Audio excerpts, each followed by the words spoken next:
तुम्ही पाहत आहात MCN न्यूज मराठी।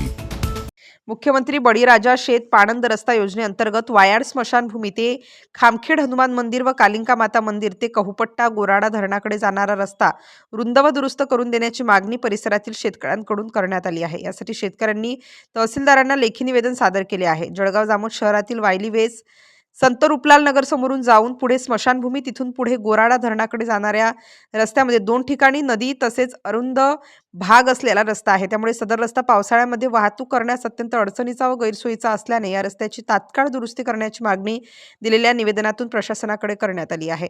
सदर निवेदन देतेवेळी निलेश कपले, अनंता पुसे, चिंतामण मिसाळ, गजानन ढगे, महेंद्र बोडखे, योगेश मिसाळ, समाधान पाटील, वसंत कपले, पुंजाजी हागे, सोनाजी हागे, शशिकांत ढगे यांच्यासह परिसरातील असंख्य शेतकरी प्रामुख्याने उपस्थित होते। MCN न्यूज मराठीकरिता अर्शद इक्बाल, जळगाव।